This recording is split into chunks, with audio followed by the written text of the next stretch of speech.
Pertemuan kedua, sebenarnya di pertemuan pertama, materinya udah dikumpulkan ya, eee, nah di materi ini kalian tinggal baca aja nih yang bagian fotografi, terus materi yang kedua itu tentang jenis-jenis kamera. Nah, terus yang ketiga itu ada jenis-jenis fotografi atau genre ya, genre fotografi. Kalian tinggal baca, nanti tuh di atas ini ada tugas kelompok. Kelompoknya udah dibagi di sini dan tugasnya nanti berhubungan sama jenis-jenis fotografi ya beserta tekniknya. Tapi nanti kita bahas di belakang aja gitu. Nah, sekarang mungkin materi yang mau disampaikan itu tentang ini tentang penggunaan kamera atau using kamera gitu ya. Nah, soalnya materi ini penting banget sebelum kita pergi ke materi yang ini nih, yang nomor 3 ini gitu ya.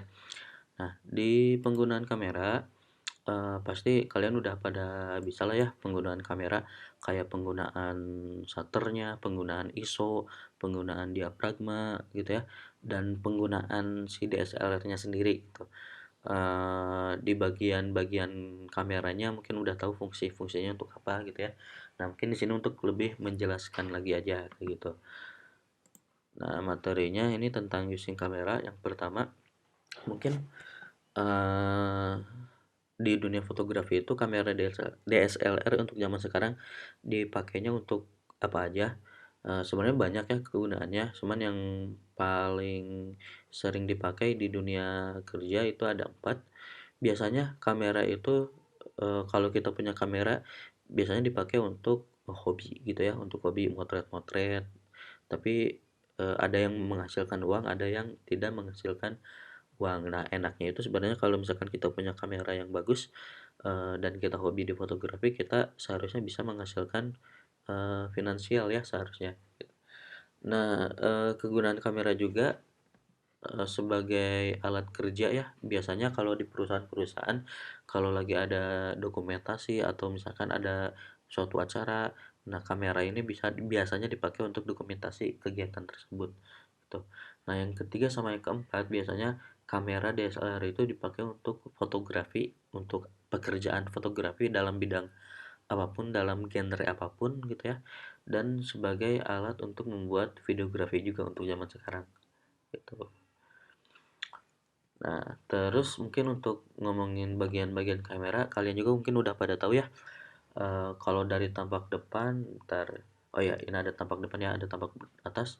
Kalau dari tampak depan mungkin kalian udah enggak familiar, udah familiar banget maksudnya dengan bagian-bagiannya dari nomor 1 sampai nomor 11.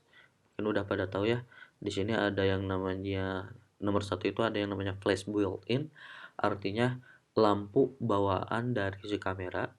Jadi ini nggak bisa dilepas ya. Ini bisa dibuka.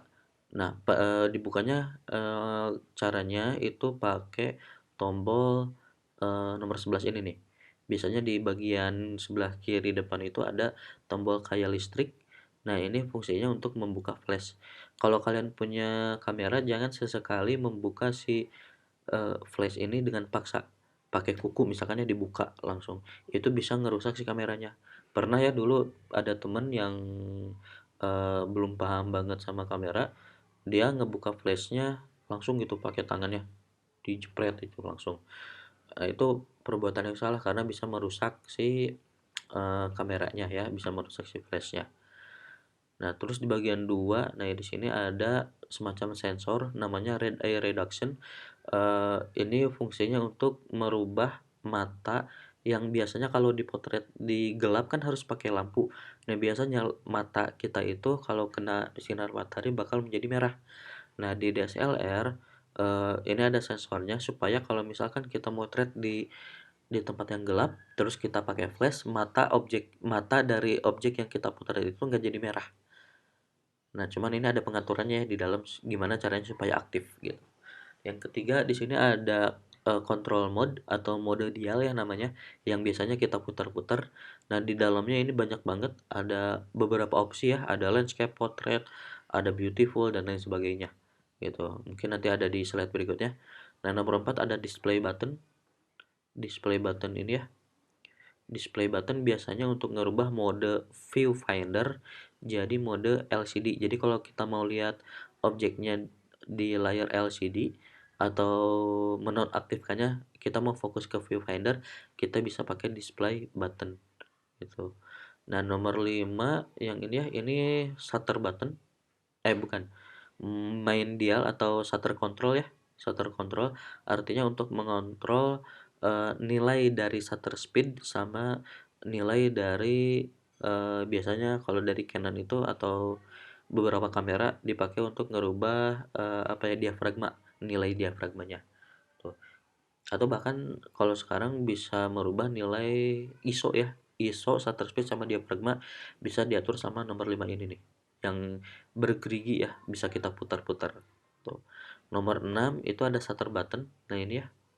Kalau kemarin kan udah dijelasin kamera zaman dulu itu ada yang pakai bohlam. Nah, kalau dulu pakai bohlam, kalau sekarang ini pakai tombol ini. Tombol shutter button ini gitu ya. Ini fungsinya untuk apa? Ya, pasti kalian udah tahu ya. Untuk mengambil kamera gitu. Nah, nomor 7 itu ini namanya yang sedikit bertekstur yang biasanya kita pegang itu namanya grip atau handler. Nah, kenapa ini penting? Karena ini sebagai pegangan. Karena di kamera juga kan di sini ada lengkungan ya ke depan. Nah, itu fungsinya untuk sebagai pegangan atau handler ya, supaya kameranya nggak jatuh atau supaya kameranya bisa kita pegang dengan nyaman gitu ya. Nomor 6 ini lensa. Nomor 6, nomor 8 dulu ya. Nomor 8, nah ini ada tombol di sebelah kiri depan. Ini fungsinya untuk melepas lensa. Nanti tombolnya diklik ya, ditekan, langsung lensanya diputar, baru bisa lepas. Nomor 9 baru ini lensa. Lensa itu ada jenisnya ya, ada banyak banget. Ada apa ya? Ada lensa fix, lensa makro dan sebagainya lah gitu ya. Nah, kalau lensa bawaan pas kita pertama beli kamera eh, ini disebutnya lensa kit gitu. Nomor 10 ini ada auto atau manual focus. Nah, ini ya, biasanya ada di lensanya ada tulisan AF sama MF kalau nggak salah ya. Kalau AF itu auto fokus, kalau MF itu manual fokus. Jadi ini fungsinya untuk menentukan fokus ya.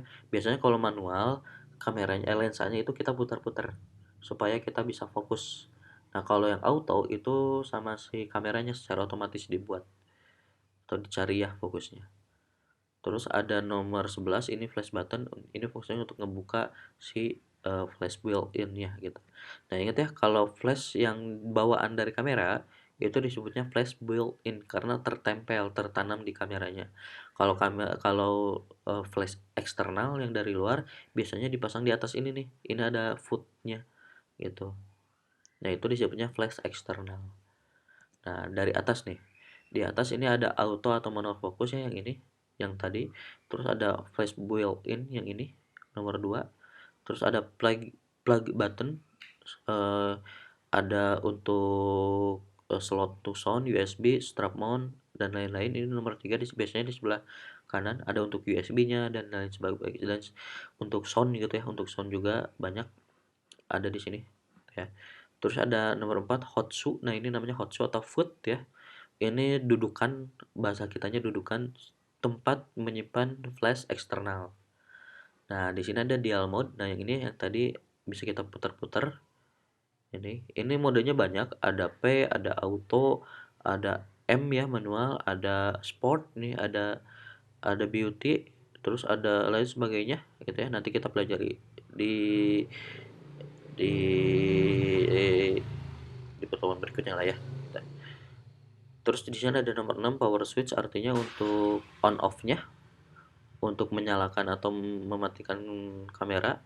Nah, biasanya kalau di setiap kamera ada ISO button nomor 7 nih. ISO ini tombol untuk berubah nilai ISO. Terus nomor 8 ini ada shutter button yang ini ya. Ya shutter button yang ini untuk motret tadi ya. Nomor 6 ada zoom ring. Nomor 6, nomor 9 ya. Nomor 9 ada zoom ring yang ini. Ini fungsinya untuk memutar kamera supaya supaya apa? Supaya bisa menentukan nilai fokusnya. Nomor 10 di sini ada fokus ringnya. Nomor 9 zoom ring untuk menentukan jarak ya, zoom-nya gitu. Eh, Objeknya bisa menjauh atau mendekat.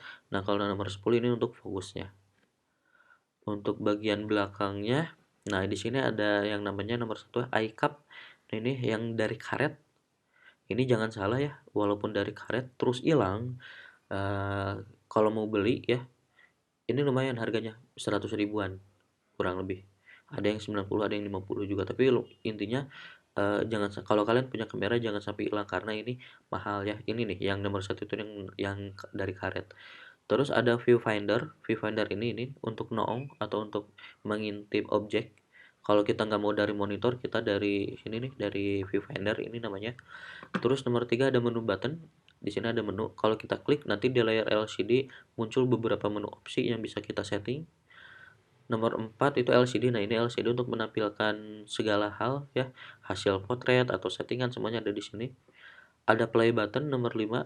Misalkan kita mau lihat hasil kameranya di sini, kita tinggal klik nomor 5, klik ya. Terus ada delete nomor 6. Ini fungsinya untuk menghapus file dari sini langsung, dari kamera langsung. Nomor 7 itu slot memori, biasanya ada yang dari bawah ya. Ada yang dari samping, ada yang dari bawah juga gitu. Menyatu sama si baterai gitu. Yang bagus yang gimana? Apa yang dari samping atau yang dari bawah? Nah, yang paling bagus itu sebenarnya yang dari samping. Kenapa? Karena kalau yang dari bawah biasanya kan menyatu dengan baterai. Biasanya kalau baterainya panas, itu bisa meleleh dan bisa merusak slot memori juga di sini. Itu yang di bawah. Terus untuk yang nomor 8 ini ada set button, biasanya untuk arah juga, ada untuk white balance, ada untuk autofocus, continuous ya, ini ada continuous nih untuk motret satu kali klik beberapa kali potretan gitu ya, dan lain sebagainya, ada banyak banget. Terus di nomor 9 biasanya ada mikrofon nih, kalau kalian nemu titik-titik kayak gini itu biasanya mikrofon. Terus ada nomor 10 ada zoom ini nih. Jadi zoom zoom itu bisa pakai lensanya diputar-putar atau bisa pakai tombol ini nih, ngezoom, zoom in atau zoom out. Nomor 11 ada display mode button. Ini ya, nomor 11. Ini bisa dipakai untuk ngerubah opsi viewfinder kalau misalkan kita mau motret tanpa mengintip ke sini, tapi kita pengen ngelihat di LCD itu bisa pakai display mode button, atau sebaliknya kita pengen ke mode viewfinder pakai display mode button juga gitu. Nah, nomor 12 ini yang gak kalah penting, dioptric adjustment knob. Yang ini yang bisa kita putar-putar nih di sini. Ini fungsinya untuk orang yang atau fotografer yang matanya minus.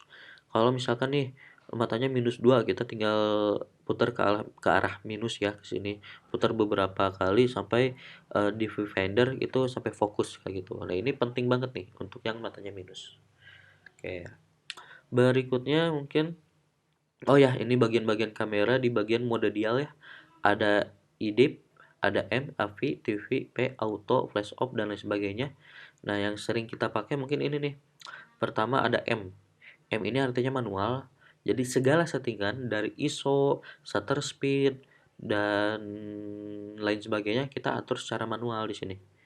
Terus biasanya yang kita pakai itu auto, cuman ini haram dipakai ya. Auto itu biasanya untuk otomatis. Jadi semua settingan, kalau kalau suasananya gelap nanti otomatis disetting untuk suasana gelap. Kalau suasananya terang nanti disetting agak gelap supaya hasil fotonya bagus tapi secara otomatis. Nah, ini haram banget kita pakai. Yang harus kita pakai ini di bagian M, manual gitu ya. Terus ada flash off. Nah, ini flash off fungsinya untuk menonaktifkan flash. Terus ada ini biasanya disebutnya portrait ya, ada portrait. Biasanya untuk memotret orang-orang gitu ya. Terus ini ada landscape, biasanya dipakai untuk memotret pemandangan. Ada makro juga nih. Makro itu untuk memotret objek-objek yang kecil banget kayak misalkan serangga, tumbuhan dan lain sebagainya. Terus ada sport nih. Sport ini biasanya untuk memotret hal-hal yang cepat, kayak misalkan untuk olahraga, untuk yang lagi balapan misalkan ya, balapan sepeda, biasanya pakai yang sport. Terus ada yang namanya night portrait untuk kondisi malam, dan yang terakhir ini ada video mode, artinya ngerubah fungsi kamera jadi kamera video ya. Tuh. Nanti kalian pelajari aja atau cari di internet ya. Nah, ini materi yang paling penting nih di kamera. Di kamera itu ada yang namanya triangle exposure atau segitiga exposure ya. Nah, apa aja? Ada yang namanya aperture ya, atau aperture itu diafragma bahasa kitanya. Kalau bahasa di luarnya disebutnya aperture. Kalau kalian nemuin kata aperture atau diafragma, itu satu hal atau dua kata yang sebenarnya sama intinya gitu. Terus ada yang kedua, ada yang namanya shutter atau shutter speed ya, kecepatan. Kecepatan apa ya? Kecepatan kamera mengambil gambar. Kalau aperture itu diibaratkan seperti mata ya. Nah, ini gambarnya.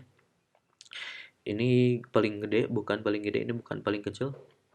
Ibaratin kayak mata, ibaratin kayak kalau mata kita lagi berkedip gitu ya, lagi berkedip. Kalau shutter speed ini kecepatan kamera mengambil gambar. Nah, kalau ISO atau International Standard Operational untuk kamera itu nilai yang dipakai untuk kondisi eh, kondisi apa ya? Kondisi di luar kita ini lagi apa? Kalau misalkan lagi terang, terang banget gitu ya. Udah kita pakai ISO yang kecil, atau kondisi di luarnya, kondisi suasana di luarnya lagi gelap kayak malam hari, kita bisa pakai ISO yang nilainya paling gede di sini. Nah, terus pengertiannya ya, kalau aperture itu merupakan bukaan pada lensa ibarat fungsi kelopak mata. Nah, aturannya ya kalau aperture atau diafragma, kalau nilainya berubah jadi kecil ya, nilainya berubah jadi kecil nih, jadi 1,4, bukannya itu bakal jadi besar. Nah, ini yang sering kebalik ya, biasanya yang agak pusing itu di sini. Kalau nilainya kecil, bukannya jadi besar. Tapi kalau nilainya diperbesar, bukannya jadi kecil. Nah, efeknya apa ya? Efeknya kalau bukaannya makin besar dan nilainya makin kecil, cahaya yang dihasilkan makin terang. Sedangkan kalau misalkan aperture atau diafragmanya kita atur nilainya diperbesar, otomatis bukaannya bakal semakin sempit atau semakin kecil, dan cahaya yang bisa kita tangkap itu semakin kecil juga atau semakin gelap. Nah, di sini ada penjelasannya, kalian tinggal baca. Terus untuk yang shutter juga ini ngaruh ke cahaya. Shutter itu kalau nilainya makin besar, 1/1000, maka pengambilan gambarnya semakin cepat, semakin kaku gitu, semakin beku. Kalau ada orang berlari atau misalkan ada motor bergerak, nanti bakal jelas banget kelihatan berhentinya gitu, walaupun lagi bergerak. Nah, tapi kalau nilainya semakin kecil, ini 1/8, maka yang terjadi si objek yang bergerak itu semakin ngeblur gitu. 1/8 atau 1/1000 itu maksudnya apa? Ini maksudnya itu satuan waktu second ya. 1/8 artinya 8 detik. Bukan. 1/8 itu 0,008 detik kalau nggak salah ya. Atau 0,8 detik ya. Nah, kalian cari referensinya di luar sana. Biasanya ada yang tulisannya 2 kutip ya. Terus ada 1 kutip misalkan. Atau 6 kutip. Nah, kalau yang kutip itu artinya 2 kutip misalkan nih, 2 kutip itu artinya 2 detik. Nah, kalau ini 0,0 berapa detik gitu. Kalau kalau 1/1000 berarti makin cepet nih gitu ya. Itu untuk shutter speed. Nah, untuk ISO kalau nilainya makin kecil, maka cahaya yang dihasilkan makin gelap. Tapi kualitas gambar bagus ya, tidak noise gitu. Nah, tapi kalau misalkan nilai ISO-nya paling besar, misalkan ya dirubah, gambarnya makin terang. Tapi kualitas gambarnya semakin noise atau semakin kayak kayak apa ya? Kayak TV yang runyem gitu, TV yang kesemutan lah kayak gitu. Hasilnya semakin jelek gitu. Biasanya kalau ISO paling gede itu dipakai kalau malam hari gitu ya, kan suasananya gelap. Nah, kita pakai ISO sekitar 800 sampai ke atas lah gitu ya. 12.800 ke atas gitu. Kalau kita motretnya pagi hari sampai sore ya mungkin 100 sampai 400 cukup gitu. Nah, kalau misalkan kita udah bisa menguasai 3 aspek ini, itu insya Allah kita bisa jadi fotografer yang profesional gitu ya. Nah, contohnya mungkin di sini nih ada objek bergerak nih kayak kipas angin. Kalau shutternya diperbesar 1/500, pas hasil motret kipasnya mungkin bakal bakal apa ya, bakal diem kayak gini, padahal ini aslinya lagi bergerak gitu. Nah, semakin diperkecil nilainya, ini bakal semakin ngeblur pergerakannya. Nah, kalau diafragma bukaannya gitu ya, bukaannya diperbesar atau nilainya diperkecil, makin terang kayak gini. Kalau bukaannya diperkecil atau nilainya diperbesar, hasilnya bakal makin gelap. Nah, contohnya mungkin kayak gitu ya. Nah, untuk simulasi mungkin ini ada apa ya, pembelajaran online yang cukup menarik. Kalian bisa buka ini nih, Canon outside of auto.k/play ya di sini. Nanti kalian disediain kayak gini nih. Di sini ada gambar nih, ada gambar ya ceritanya. Aperturnya kalian bisa geser-geser tuh di sini. Terus untuk melihat hasilnya kalian tinggal potret di sini. Misalkan nih, pengen apa ya, si kincirnya pengen kelihatan banget nih, apa ya, nggak bergerak gitu. Jadi 1/4.000 aja di sini. ISO-nya mungkin ya 400-an lah ya, 400 supaya nggak terlalu noise. Soalnya kalau gede banget nanti noise kan ya, 400 aja. Nah, aperturnya supaya terang mungkin digedein ya. Nah, 20 atau jangan deh, 16 deh ya. Nah, kita coba nih, klik.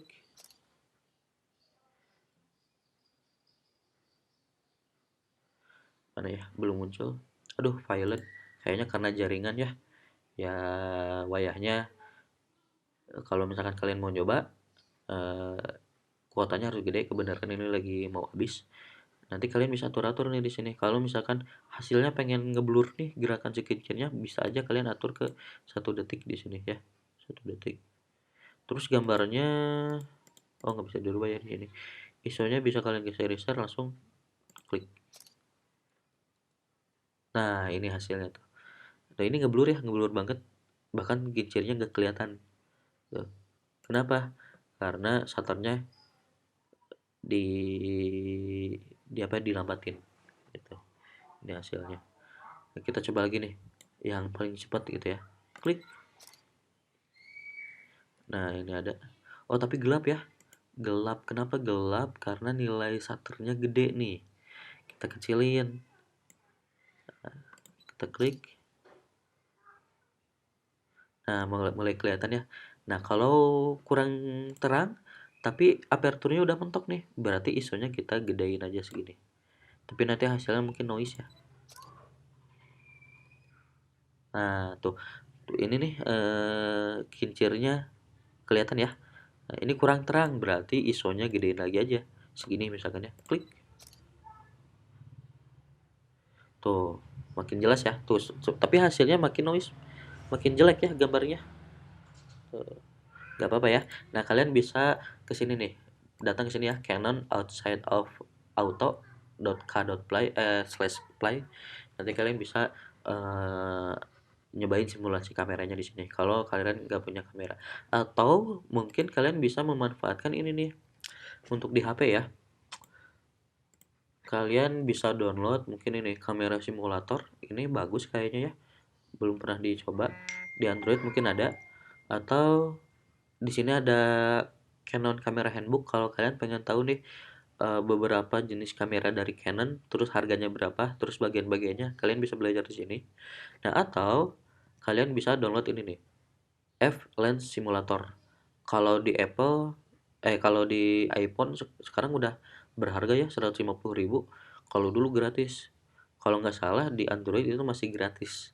Kalian bisa belajar nih tentang lens specification, lens comparison, dove, simulator, semuanya ada di sini. Kalian bisa belajar menggunakan lens simulator ini gitu. Kalau bisa di-download aja, ini aplikasi yang bagus banget ya untuk belajar kayak gitu. Nah, mungkin materinya sampai situ dulu ya. Soalnya materinya masih banyak, kita bisa bahas di lain waktu gitu.